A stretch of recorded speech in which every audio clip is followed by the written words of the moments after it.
का लाडला। अरे बबलू बेटा, बड़ी ही मुश्किल से पाल पोस कर तुझे बड़ा किया है। तू जानता है, एक बार घर में दूध सिर्फ 1 गिलास ही बचा था। फिर माँ, फिर क्या हुआ? बेटा, चाय पीने का मन था, लेकिन मैंने ना पूरा ग्लास का दूध तुझे पिला दिया। बेटा, खुद तो साड़ी में पूरा जीवन काट दिया, लेकिन तुझे ब्रांडेड कपड़े ही पहनाए। हाँ माँ, लेकिन तेरे पास तो कई साड़ियाँ हैं। अभी 2 दिन पहले ही तो तू सव्यसाची की साड़ी लेकर आई है ना। अरे डुप्लीकेट है बेटा, डुप्लीकेट, केवल 80,000 की। मैं दुखारी औरत कहाँ ओरिजिनल सव्यसाची पहन सकती हूँ। बबलू इमोशनल होकर, हाँ माँ, मैं जानता हूँ तूने मेरे लिए बड़े समझौते किए हैं। मैं हमेशा तेरा ख्याल रखूँगा। ये बोलकर बबलू वहाँ से चला जाता है। वहीं पास के गांव में रश्मि रहा करती थी।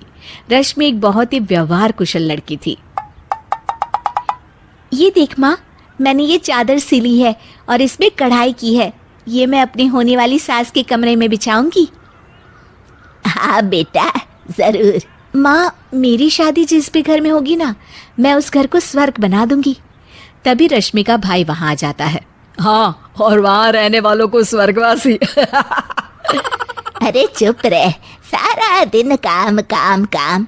तुझे फिक्र भी है, तेरी बहन बड़ी हो गई है, उसके लिए कोई लड़का भी देख। अरे वही तो बताने आया हूँ माँ। भाई बबलू की बात माँ से करता है और फिर रश्मि की शादी बबलू से हो जाती है।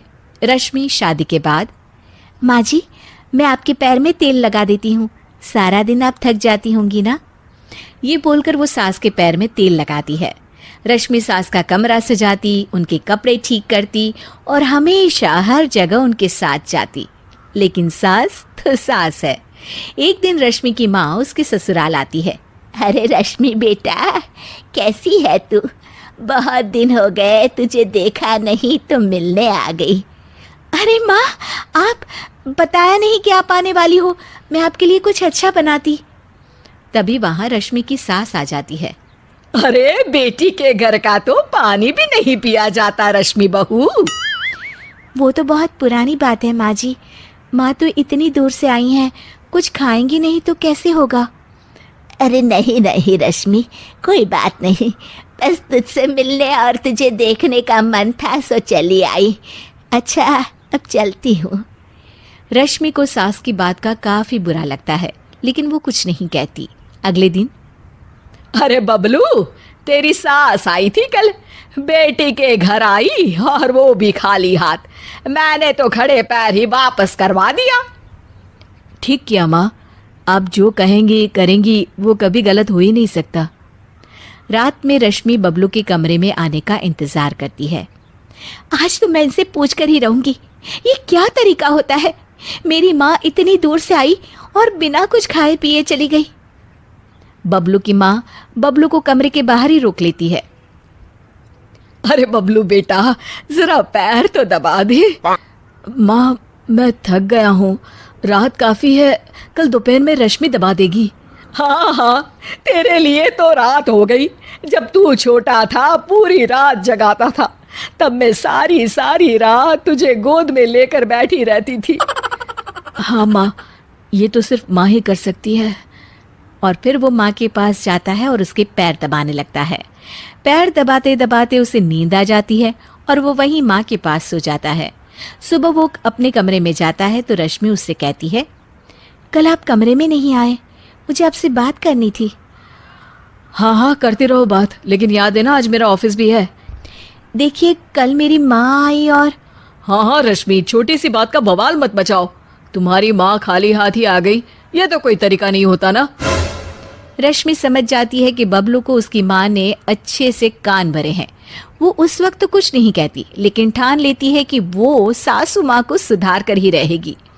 तो फिर में सास कहती है, अरे खाना खाने का वक्त हो गया है रश्मि, कहाँ हो तुम? माँ जी, हमारे घर में रिवाज है कि जिस दिन ससुराल से बहू की माँ बिना खाए जाए, उसके अगले पूरे 1 हफ्ते ना खाना बनाता है ना कोई खाता है। ये बोलकर रश्मि वहां से चली जाती है। सास किसी तरह खाना बनाकर खाती है। अगले दिन, अरे रश्मि, मेरे पैर में दर्द है, जरा तेल तो लगा दे।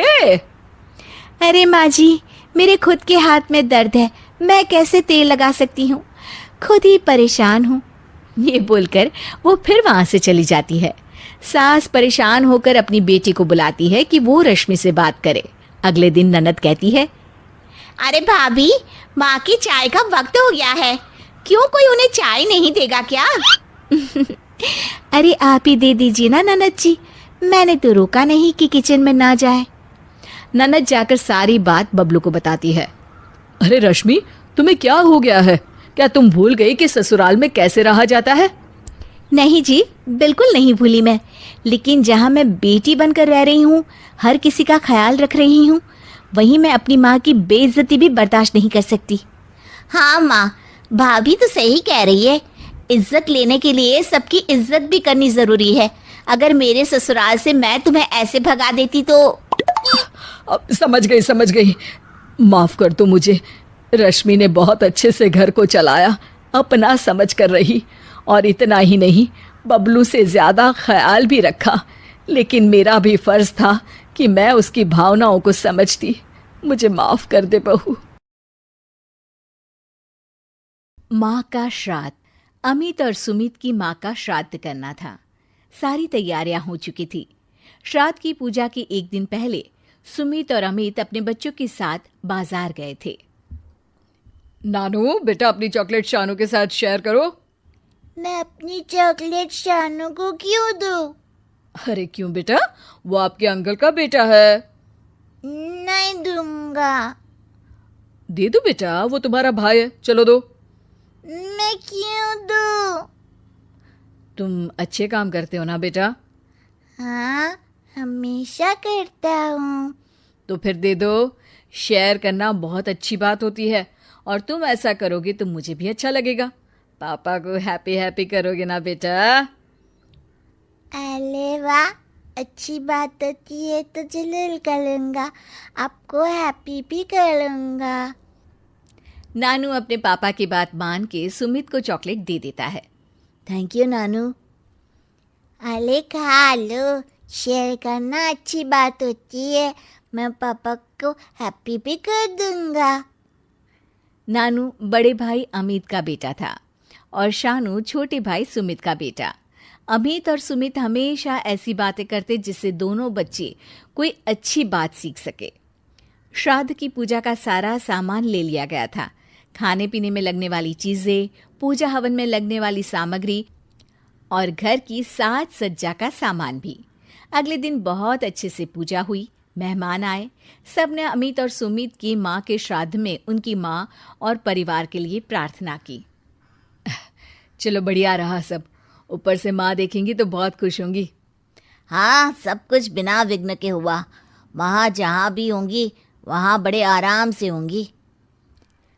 पूजा सफल होने से सब खुश थे, लेकिन शाम तक घर का माहौल बदल चुका था। नानू और शानू खेल रहे थे, तब उन्हें दूसरे कमरे से अपने अपने पापा की आवाज आती है। तू छोटा है, छोटा रह के बात किया कर। तो भैया आप बड़े हो, थोड़े बड़े भाई जैसा बर्ताव भी तो किया करो। तुझे तो मेरे सामने बोलना भी नहीं चाहिए। तुझ में मर्यादा भी नहीं रही अपने छोटे होने की और मेरे बड़े होने की। बड़ा होने से आदर नहीं मिलता भैया, बड़े काम करने से मिलता है। मैं कोई छोटे टुचक के काम करता हूँ क्या? 2 नंबर का काम करता हूँ जो मुझे ऐसा कह रहा है तू। भैया, माँ का श्राद्ध है, पूजा होने वाली है घर में, आज तो अपने बड़े होने की हेकड़ी अपने पास रखो।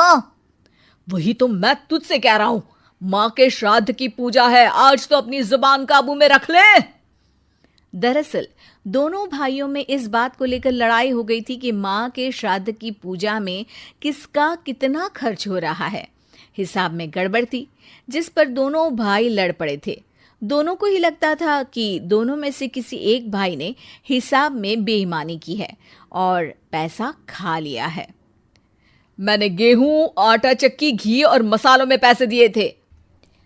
मैंने खाने के तेल, डिस्पोजेबल बर्तन, गैस की टंकी, बैठक व्यवस्था का सामान जुटाया था भैया।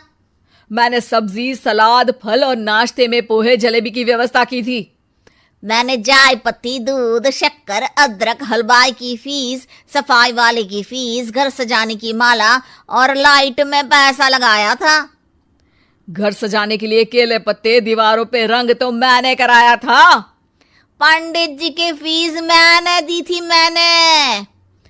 फीस नहीं, दक्षिणा बोलते हैं उसको। पंडित को मेरी कार में लेकर आए थे, पेट्रोल का खर्च और रास्ते में उनको नाश्ता भी मैंने ही कराया था। वो भी जोड़ो हिसाब में। अरे रे, उनको दक्षिणा के अलावा दूध, चावल, अनाज तो मैंने ही दिया था पंडित जी को। कर दी ना छोटी बात। माँ के फोटो की बड़ी फ्रेम तो मैंने ही बनवाई थी अपने खर्चे पे। और उस पे जो बड़ी सी माला थी वो तो मैंने ही बनवाई थी, स्पेशल बनवाई थी। अरे वो तो फोटो से भी ज्यादा महंगी होगी। दोनों भाई चुप रहने का नाम नहीं ले रहे थे। उनकी पत्नियां भी चुपचाप खड़ी इस बात का इंतजार करती थी कि दोनों का गुस्सा शांत हो जाए। तभी नानू और शानू अमित और सुमित के पास जाकर खड़े हो जाते हैं। अरे शानू, अंदर जाओ बेटा। नानू, तुम भी अंदर जाओ। पापा, अंकल, हमने आपकी सारी बात सुन ली और ये भी सुन लिया कि किसने किस चीज में कितने पैसे दिए हैं। अमित अंकल, सुबह आपने नानू से मुझे चॉकलेट दिलवाई थी। हाँ बेटा, दिलवाई थी। और चाहिए? ठीक है, कल दिलवा दूंगा। नहीं, और नहीं चाहिए। पापा, आपने कहा था कि हम भाई हैं, हमें चीजें शेयर करनी चाहिए। शेयर करना बहुत अच्छी बात होती है। हाँ, कहा था बेटा। तो सुमित अंकल और आप भी तो भाई हो, आप क्यों शेयर नहीं करते? अमित और सुमित बच्चों की बात सुन के चुप थे, जबकि उनकी पत्नियां बच्चों की समझदारी भरी बातों से खुश थी। आपने कहा था मैं शानू को चॉकलेट दूंगा तो आप हैप्पी हैप्पी रहोगे। पापा, अगर आप भी सुमित अंकल से शेयर करोगे तो दादी जहाँ भी होगी हैप्पी हैप्पी रहेंगी ना? सब एकदम चुप थे। अमित और सुमित अपनी गलती समझ चुके थे। बच्चों ने अपने चॉकलेट्स अमित और सुमित को दिए और आपस में बांटने को कहा, और इस तरह दो छोटे भाइयों ने दो बड़े भाइयों में सुलह